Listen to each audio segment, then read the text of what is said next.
Hello and welcome to my water signs. I'm doing things a little bit different this month. My name is Angel with Ninth House Collective, and thank you guys so much for joining me for this October energy update. I want to apologize for missing you guys in September, but I had a lot of travel in August as well as company, and so I missed our reading time together for September. With that being said, I'm doing things a little bit different for October. This month, I'm going to be putting out 4 readings for the elements. So each element encompasses 3 signs, and this is the reading for my watery friends. So I'm talking currently to my Scorpios, my Pisces, and my Cancer friends.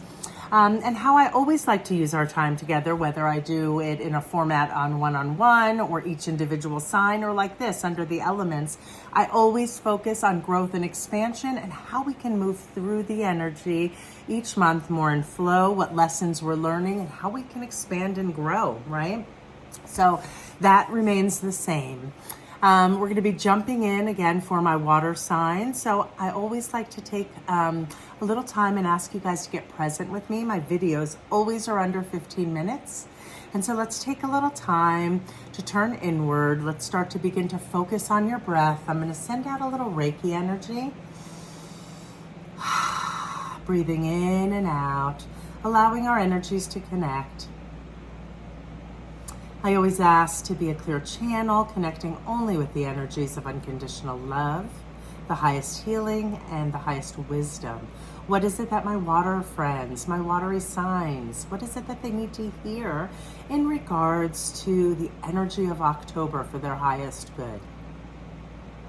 Okay, as you continue to focus on your breath, I'm going to jump in. I'll start to get the first pieces of the puzzle. I'll be using Tarot, Moonology, and my Goddess Power deck. And I also will be tuning in to see what energy centers or chakra centers might need a little balance or love this month to bring about the most flow. All right, with that all being said, let's shuffle up and get my watery energy into the cards as I connect with you guys. Again, my Cancers, my Pisces, and my Scorpios. What is it that they need to hear for their highest good in regards to the month of October? All right, you guys, you got the Strength card. Beautiful, beautiful energy. My second reading for this this month, and both of my beautiful, well, who did I do first? My air signs got a major arcana, and now my beautiful water signs.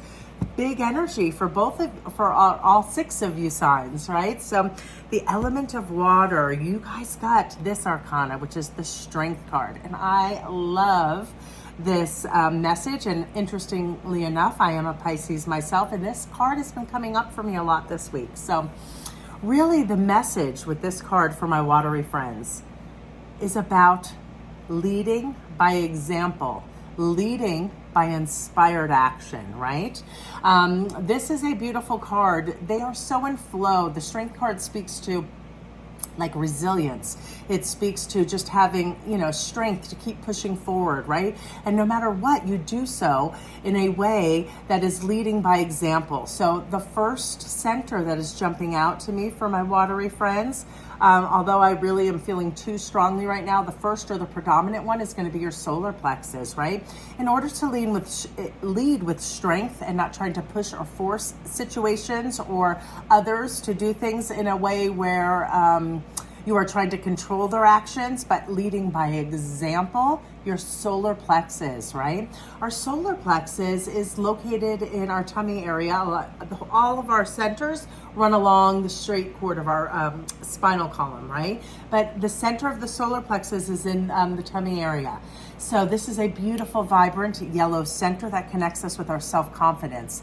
It is all about how we feel, think, speak, and really believe what we believe about ourselves. So in order to walk in strength and to lead by example, our solar plexus need to be balanced, right? Because when we are confident, it allows us to make decisions and take really inspired action, leading by strength, taking the actions, making it happen, and allowing others to see that and follow suit, right? Rather than trying to force people force situations, rather than trying to manipulate how something turns out. It is really just staying in that flow and leading by example with inspired action. So your first center is going to be solar plexus for all of my watery signs.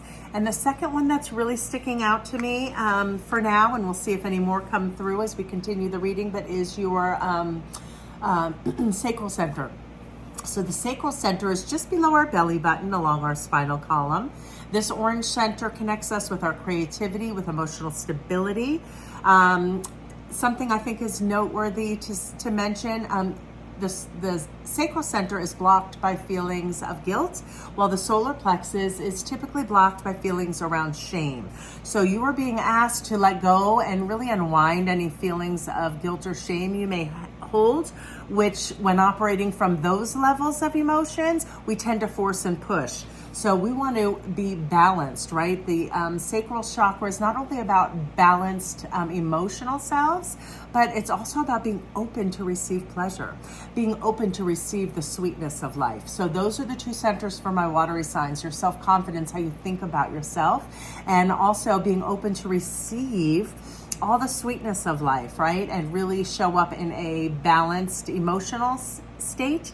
That's how we embody everything that this beautiful major arcana strength card represents: leading by example, taking the inspired action, doing the work, showing the way, not pushing others or situations through an imbalance, but rather showing up and taking those inspired steps. So that's the first message. And the first two centers, again, sacral, orange center, and also our solar plexus. Remember, colors have a vibration. So orange is the natural vibration to balance out our sacral center, and yellow is for our solar plexus. So incorporate yellow foods, yellow colors into your life this month as you think about bringing alignment in those centers. Positive affirmations, switching the negative self-critic immediately when we have a thought that is less than lovely about ourselves. Switch the story. Affirmations, that's another great way to really nurture solar plexus. And any type of leaning into creativity or pleasure really helps bring some flow to our orange center.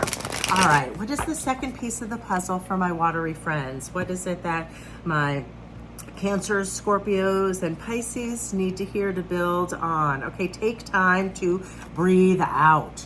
So, okay, take time to breathe out. On the inhale, it's like this this beautiful flow of energy, and on the exhale, it's time to soften, still, and relax, right? So as we take these inspired actions, right, around nurturing our solar plexus and taking actions that really support how we see ourselves, remember to breathe out. It's in the stillness that we see where we need to course correct. So your message here: take time to breathe out.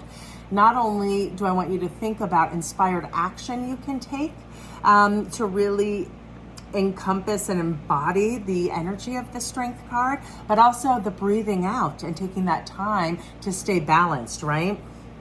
This is number 8, which is all about balance, right? So I love these messages coming forth. And again, I'm really still feeling strongly the first two centers.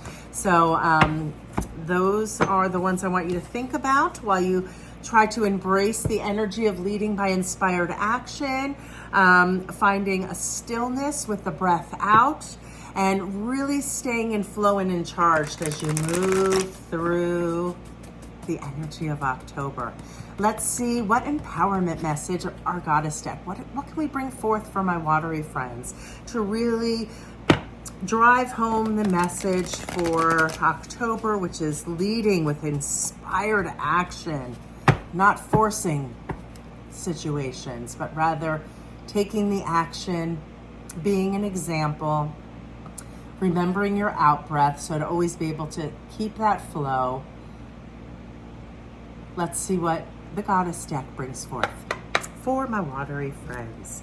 All right, guys, the final piece for your reading and your final message is going to come in the form of communication. So right off the bat, I don't even need to listen to the card, but we got communication, right? And when Spirit is bringing a message of communication into my readings, I always want to mention our throat chakra, right? That is our communication hub. And when we are taking inspired action from a place of balanced emotional selves, right? So those are the first two centers we spoke about. We are able to speak more authentically. So this center is typically blocked by lies that we tell ourselves, right? Or things that we maybe don't want to see fully. So how do you express yourself authentically? How do you set healthy boundaries, right? As you nurture and have more self-confidence, and as you open up to pleasure and joy, naturally there's going to bring more flow to the throat center. Journaling is a fabulous way to nurture this blue center. So since you got solar plexus also, try this month a simple task of journaling positive affirmations about yourself, right? That'll really help us get clear in our throat center as well as nurture our solar plexus. Okay, so number 23, again, like my last reading for my air signs, you guys got a 5 also, which is about change. So what can you change in your life in October to bring in the energy of leading by example, right? With confidence, with balance. I love this message for you. Remember to, it's really important for my watery friends to remember to take that breath out so that we can create and keep that flow of action and rest and recovery. Action, rest and recovery. It's about finding that flow and that balance that works well for you guys for October. Okay, let's read this goddess. Number 23 is Iris. Let me show you the beautiful card. So again, centers, you've got 3, my watery friends.